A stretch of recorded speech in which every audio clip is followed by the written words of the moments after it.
intro to literature class. It's Miss Katie, and I can't believe we're already almost through our journey together. We've been doing some poetry most recently, and now we are making the switch into our first and only novella that we'll be reading together, The Little Prince by Antoine de Saint-Exupéry. This story is a novella, and that means it's a short novel. It's shorter than your typical novel. It's longer than a short story. It's also an allegory. If you remember, we talked about allegory when we did Plato's Allegory of the Cave. An allegory is a story where everything represents something else. There's a lot of symbolism in this story in particular. And in symbolism, you have an object, a picture, a person that actually stands for, represents something else. So this story is kind of like a fairy tale, and it involves space and planets and talking animals and talking flowers. And I think it's something you guys will enjoy. I think you'll also enjoy that the language is more modern than some of the things that we've read together. And but it also has a lot of depth because it's an allegory. There's more to it than meets the eye. And that's actually a big theme of the story. But I've read this book several times. I think I read it first when I was about your age, and I've read it in more recent years a few times, and I love it more every time I read it. So my hope for you is that you have a good introduction to this story, that you fall in love with it at least a little bit, and that it's something that you return to as you get older.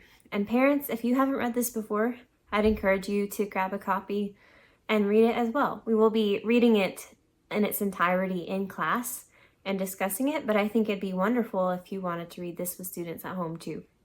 There's a lot to get out of this little book, probably more than we'll be able to get to in our time together. So that would also help them. And as an adult, I love this book. I think there's a lot in here for us adults too. So let's get into a little bit more about the author and the sections we'll be reading during week 8. So the author of The Little Prince, Antoine de Saint-Exupéry, was French, as you may be able to tell from his name, and he was a pilot. He seems to have been a very courageous and a very brave and a very kind-hearted man from what I can tell from his story. And he had many adventures as a pilot. He wrote about some of them. And one of the most noteworthy ones was when he crashed his plane in the desert, miles and miles away from any human life. And he and his navigator almost died, but they survived. And so this story, he wrote a book about this story, but it also ties into the opening of The Little Prince because the narrator is basically the author. He's a pilot who's crashed in the desert. And this is where he encounters the mysterious little prince who teaches him many lessons. So this author was far from home at the time that he wrote the story. France had been kind of overtaken by the Germans, and he was very sad about this, and he had fled to the United States and was living in New York, but he was far away from his friends and family, and he wanted to help. And so he petitioned to go fight, even though he had been injured and he was really on the older side to be fighting. They didn't want him to. But this book, which was published in 1943 in the midst of the war, was so beloved and so popular that they thought if he really wanted to fight in the war that badly, that it would be wonderful to be able to say that this was an important cause for him. People loved this book. And the reason why, I think, is at the heart of it, it's about love. It's about the importance of relationships and taking care of the things we've been given and of the people we're responsible to and responsible for. And it's about the way that love can change the way you see the world, can change everything, even when it's a love that's been lost, or even when you love somebody who's imperfect. So I think that's really, to me, that's at the heart of this book. It also has some wonderful messages for students about faithfulness and the little things, and some important messages for us adults about the importance of childlike wonder and imagination. So to me, all of those things are really at the heart behind the allegory in this story. And I love it so much. So, but Antoine de Saint-Exupéry disappeared while fighting in World War II. And we don't really know what happened. But a lot of people say that he was shot down by a German pilot who, when he realized he had shot down Antoine de Saint-Exupéry, was just heartbroken, even though he was on the enemy side, because he loved this book too. So I think that the themes in this story are really universal. Whether that particular anecdote is true or not, it just shows that the themes of love and relationships and faithfulness and wonder, they're things that we can all use in our lives. And I hope that students get that as much as possible on a first read through. But if they just walk away from the experience of reading this together, knowing that they like this book and that it's something they want to kind of check in again with as the years go by, I do think this is one of those books that you can read many times and get something new every time. So next, let's talk about what we're going to read this week. What's the reading for this week, week 8? So this week will be part 1 of 3 weeks it takes us to get through this work. And we're going to read chapters 1 through 9 in class and talk about them. And I'm going to pull out some things that I want students to take note of and see as we read through them. And hopefully we'll be able to do a little acting or drawing and some creative things to make these stand out to them. I love how this story opens with this picture. He's talking about when he was 6 years old, he drew this picture and showed it to the adults. And they said, "What a great picture of a hat." And it's not a hat. The fact of the matter is, it's a snake who's eaten an elephant. It's a boa constrictor who swallowed an elephant. And then he goes on to say he tried to fix the drawing so the adults could understand by drawing the elephant inside of the boa constrictor. But then they were sort of disturbed and encouraged him to focus on his geography, history, arithmetic, and grammar. And it says, "Grown-ups never understand anything by themselves, and it is tiresome for children to always and forever be explaining things to them." So he kind of gives up on his drawing. He focuses on the things they encourage him to focus on. And then as an adult, he tests new adults that he meets by showing them this picture to know what kind of adult he's dealing with. And if they say that's a picture of a hat, he knows that it's the very serious adulty adult. And if they say a nice picture of a boa constrictor who swallowed an elephant, then he knows that he's dealing with a more imaginative adult. And that helps him adjust how he acts. So right away we have this kind of image of someone who's grown up and become an adult, but who's still retained something of their sense of imagination. But he also knows how to blend in with the rest of the adults in the story. So we have this kind of contrast between how children see the world and how adults see the world. And it sort of seems like the way that children see the world might be a little bit better. So he gives up drawing though, becomes a pilot, crashes in the desert, and encounters this mysterious figure of the Little Prince.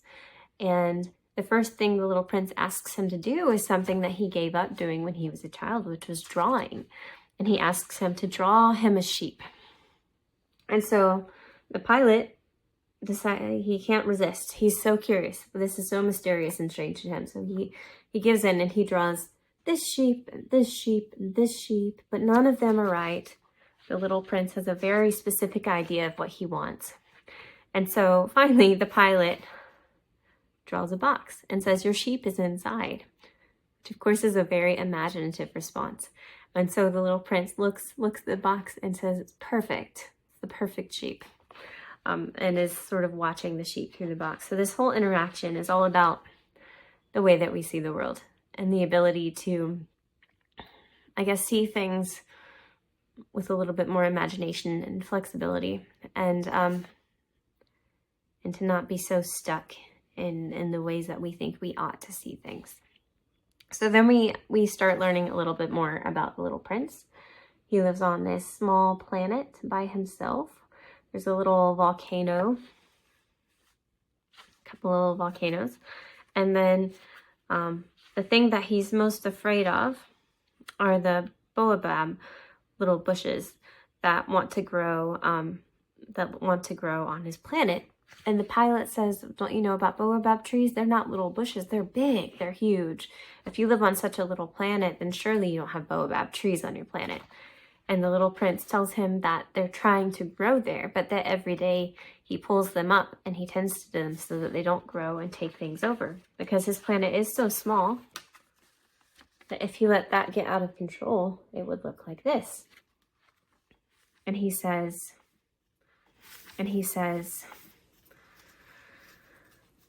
before they grow so big, the baobabs start out by being little. I'm going to kind of skip around. I'm on page 20 to 21.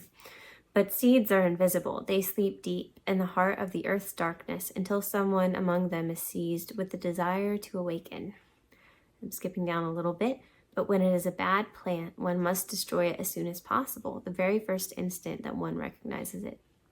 So in addition to the importance of wonder, in the section that we're reading this week, what I want students to really grasp is the emphasis on being faithful in the little jobs we're called to do.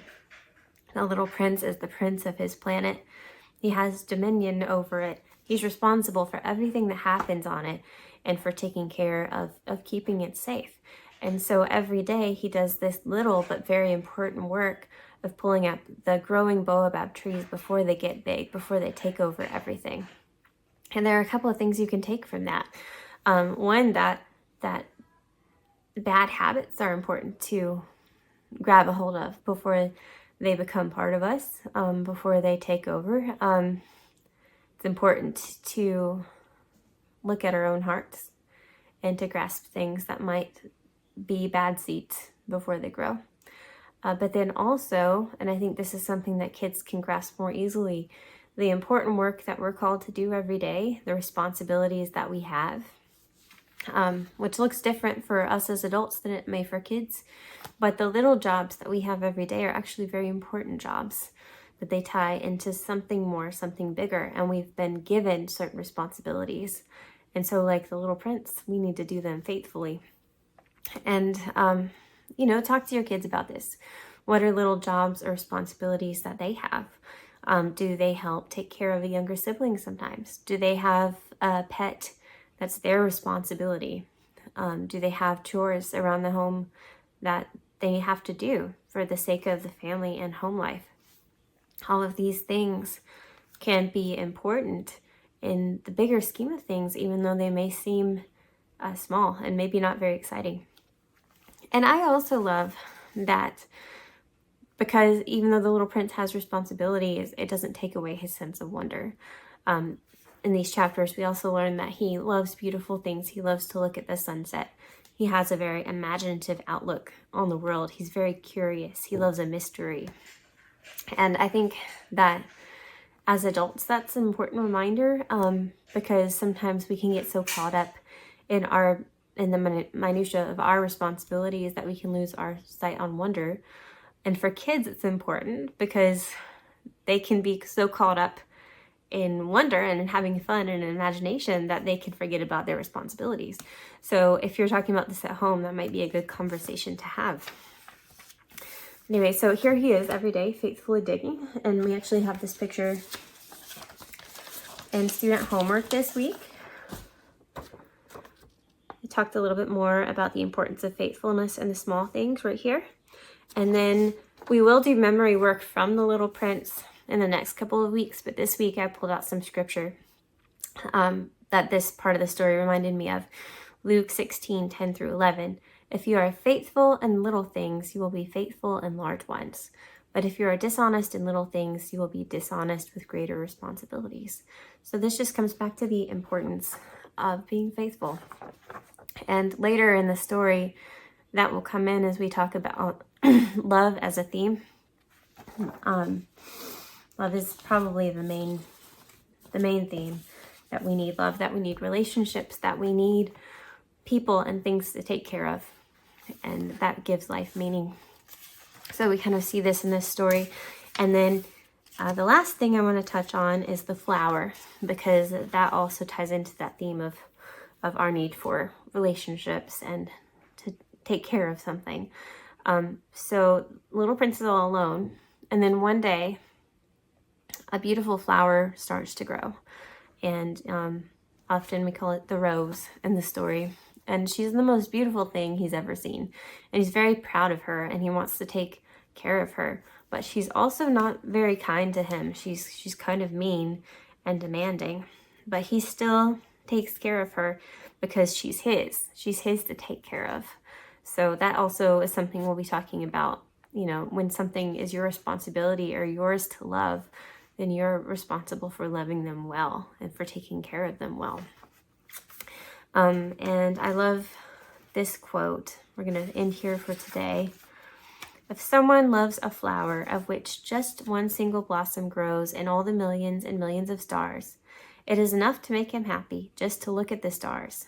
He can say to himself, somewhere my flower is there. I love that. I love that, thinking about the context of this author being far away from home, but knowing that his home was still there and that he was fighting for the people and the place that he loved. And I think it's just a reminder to us that loving something or someone is what makes life worth living. And even if we can't be where we want to be or be with the people we want to be with, just loving them and knowing that they're there makes life better, even when it hurts. So I think that's a really important part of this story, and we'll get more into that as we progress onward. But those are the main things that are in the story for chapters 1 through 9. And again, we'll be reading the whole thing in class and talking about it, and I invite you to do so at home.